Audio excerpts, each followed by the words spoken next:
And hello, everyone. This is Rich Sports Talk. I'm your host, Nolan Rich. Thank you so much for joining us here today. Remember, as always, to hit that subscribe button and hit that like button so we can get this out to more Jet fans and share this great New York Jets content to Jets Nation. I put a poll up on Rich Sports Talk. I'm going to be doing this every week because I have a bunch of ideas for videos and stuff that I want to talk about. But really, I want to get what you want to talk about. I want to get your pulse. I want to get what you as a Jet Nation of fans wants to talk about. And in the poll this week, I asked, do you want me to go over trades that Joe Douglas could potentially make to help this roster?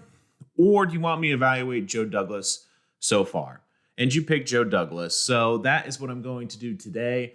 I'm going to look at Joe Douglas specifically at the 2020 NFL Draft.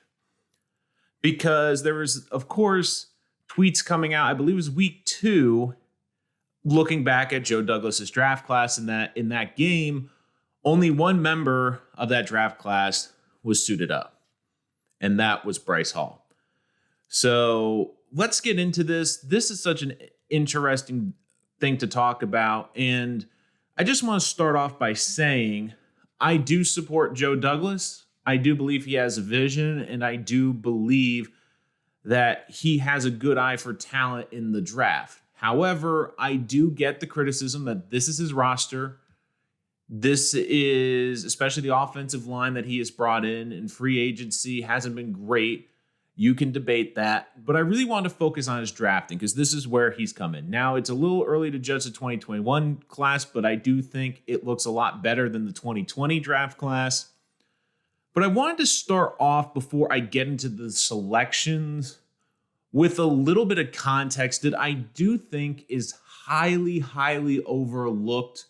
And you can take this as you will, but this is my opinion on the whole situation, which is, as a general manager, let me equate this to real life. As a general manager, if this was a restaurant, the general manager is providing the ingredients for the chef, that's the head coach, to make the product. In my example, food, or in the NFL, the product you see on the field. But the big thing is, for a general manager to do well, it's not only understanding the players, but it's understanding the key ingredients that will help that coach succeed. The biggest thing that gets overlooked in the difference between 2020 and 2021 is you have two different head coaches with two very different styles, two very different schemes, and two very different ideologies. So in 2020, he was drafting for Adam Gase. And this year, he was drafting for Robert Saleh. And from what I've seen so far, these players he's drafted this year are meshing better because they were drafted to fit this scheme and this ideology.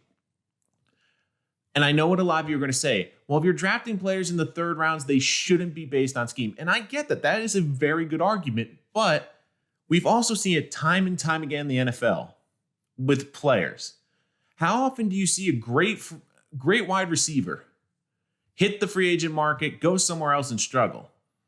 Now, a lot of people say, well, it's the quarterback, it's the team, but it could also very well be the scheme.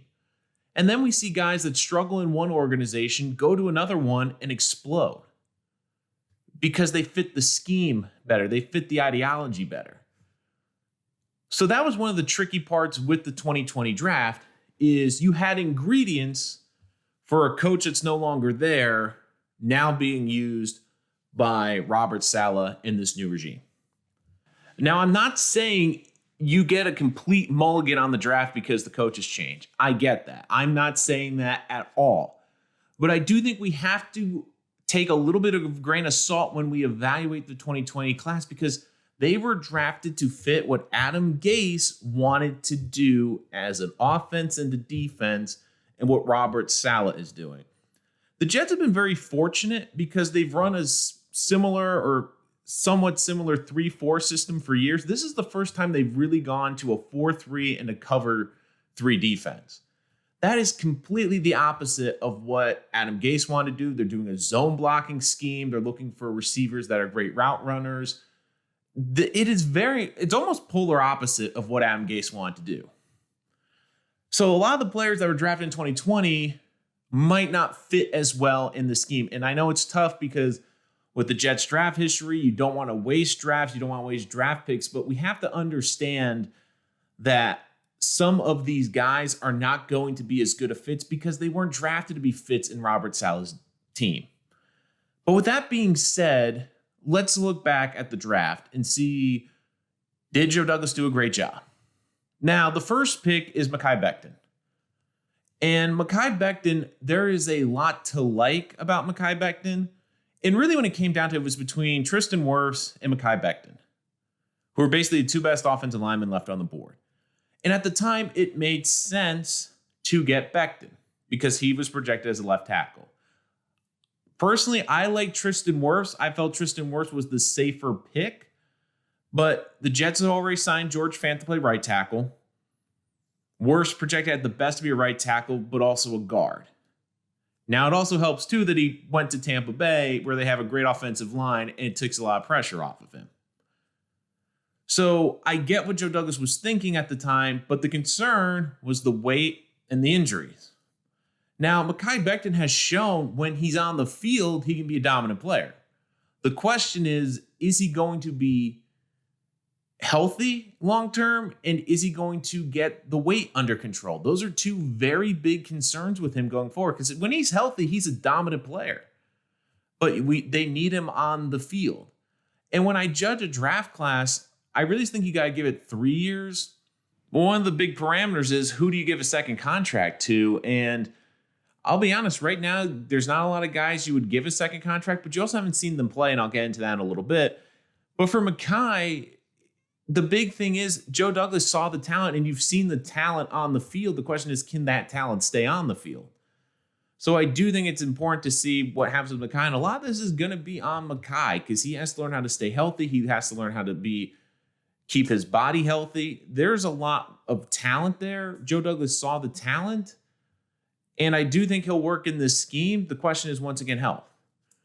Now, this is the biggest talking point around the Jets fan nation, and I did a video about Denzel Mims last week.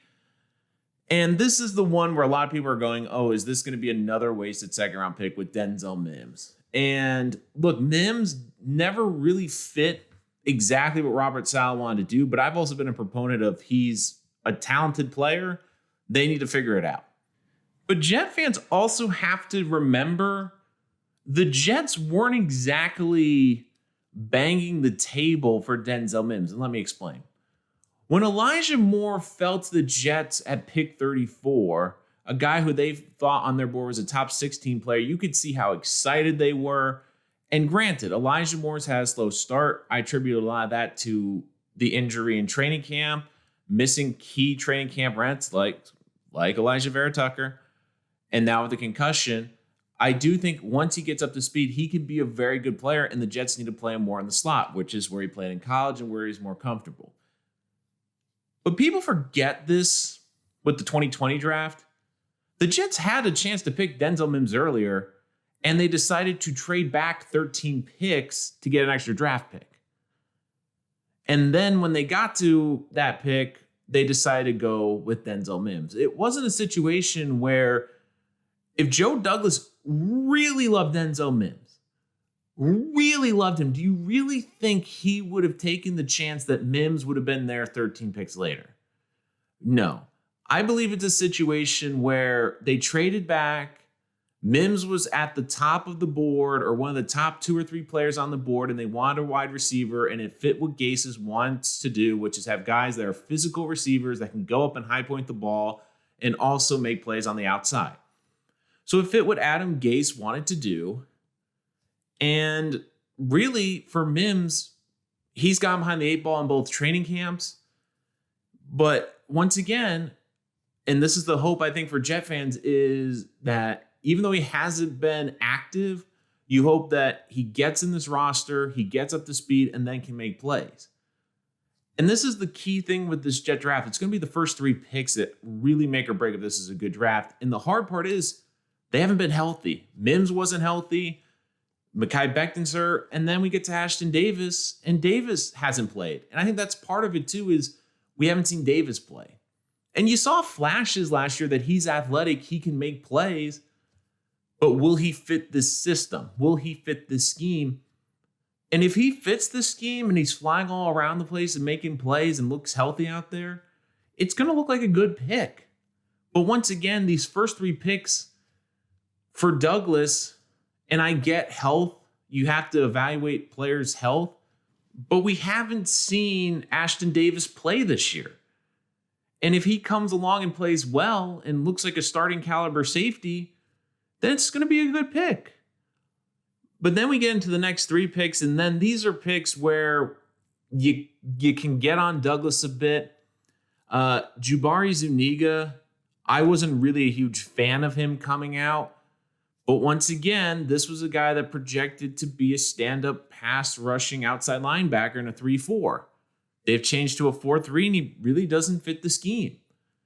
And I understand that people are killing him for this pick too, and you would have liked to see someone contributed right now, but at least he's on the practice squad, and at least there's a chance he could develop into a rotational player. He's still young, but this is a pick.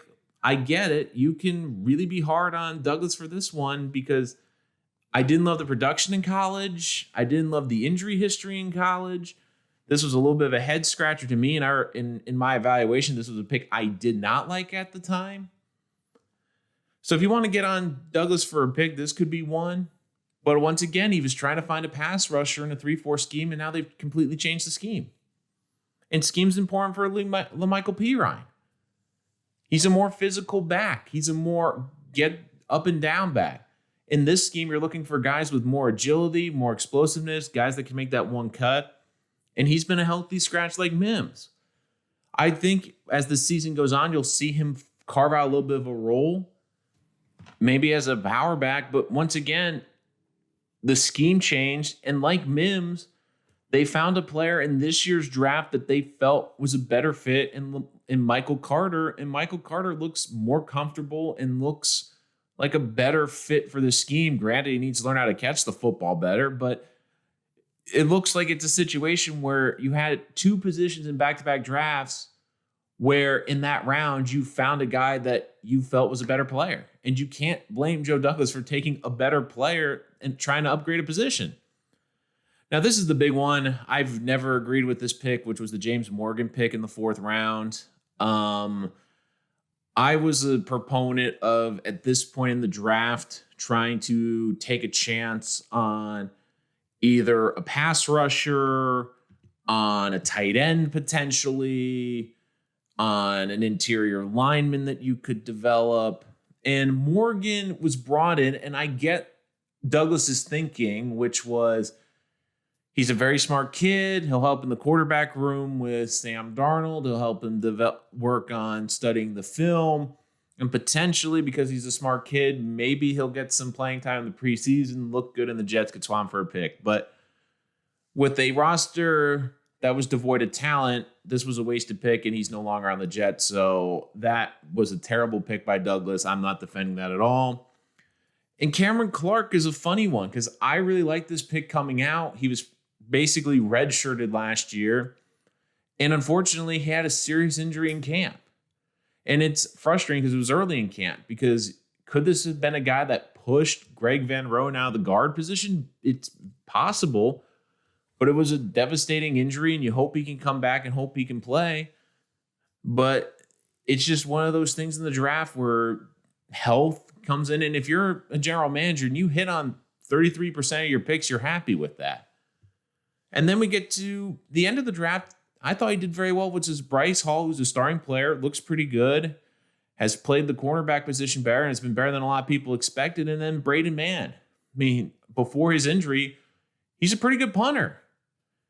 And special teams is always overlooked, but if Braden Mann's going to be a successful punter and be on this team for 15 years, and the Jets don't have to worry about terrible punting except if Mann gets hurt in week 1 like he did, I mean, it's not a horrible pick, and he's looked like a good punter.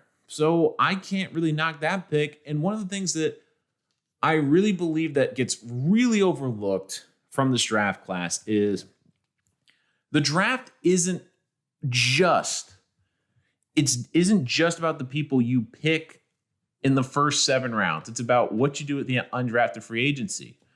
Now, Jubari Zuniga has been a bust, but they also found Bryce Huff as an undrafted free agent. They've brought him in, and he's looked very good. He's a starting defensive end for them, albeit by injury, but he looks like he can at least be a very good situational pass rusher for this team. And if we're going to kill Joe Douglas for his oversight within the draft, whether it be Zuniga, whether it be Morgan, you also have to give him credit for finding a good player like that as an undrafted free agency, because that's a big part of the process. So yes, is there a lot to be desired from this 2020 draft class? Yes. Is there a lot of questions about it still? Yes. But once again, we need some patience, because this is once again players that were brought in for a different scheme. It's a changing process for a lot of people. And really, it's been unfortunate injuries to these guys. If we're sitting here week 16 and Mims is back in the roster playing well, and Ashton Davis is this team's starting safety, and Mekhi Becton can finish out the season without a major injury, we're going to look back and say, okay, they got 3 potential stars and 3 picks. That's not a bad draft. Now, if Mims doesn't play, or if they end up moving on from Mims and Davis doesn't look good, then at the end of the season, sure, you can start getting on Joe Douglas. But once again, it's still a bit too early.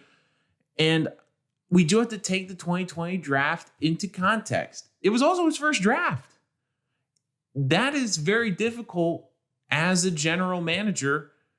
And really, it was difficult because you didn't have a lot of the pro days. You didn't have as many of the workouts with the coronavirus just starting. It was a weird time for general managers. And if you're looking for a silver lining, it looks like he's improved on the draft. It looks like he did a better job in year 2. There's still a lot of questions. There's a longer way to go with the 2021 draft, but you feel better about that. And I also feel like he's on a better page with Sal. Like, they both have a better understanding of what the type of player they're looking for. So I did want to talk about that with Joe Douglas. Now, has Joe Douglas done everything right? Absolutely not. I think he could have been better in free agency. I didn't like the Greg Van Roen sign. There's certain players I wish he went after harder. There's certain players I wish he brought in. But one of the biggest critiques of the draft, I think it's still too early to judge him on the 2020 draft. I know it's become a hot topic because of Mims not playing. But if we're sitting here in 2 months and Mims is playing and it just took a while to learn the playbook and these guys are healthy and playing and they look better, it's going to change the whole context of how they look at this draft. But once again, if they're hurt or not playing or not producing, I get it. Then you can be critical. But you got to give them some time, especially with a new coach and a new scheme. And with these guys, they don't fit the scheme. The guys in 2021 were drafted to specifically do what Robert Saleh wants to do in football, on defense and offense and special teams. 2020, they weren't. They were picked for Adam Gase.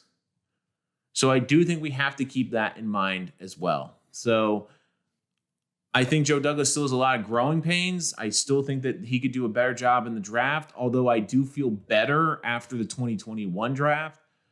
And listen, there's things he needs to work on. It's a learning process. But you can be critical about Joe Douglas for a lot of things. Free agency, you want to get on him, fine. If you want to get on for a couple picks in 2020 that didn't make sense, like James Warren and Jubari Zuniga, fine. But for the bulk of that draft, I know Jets fans have been told this. They don't want to hear the P word.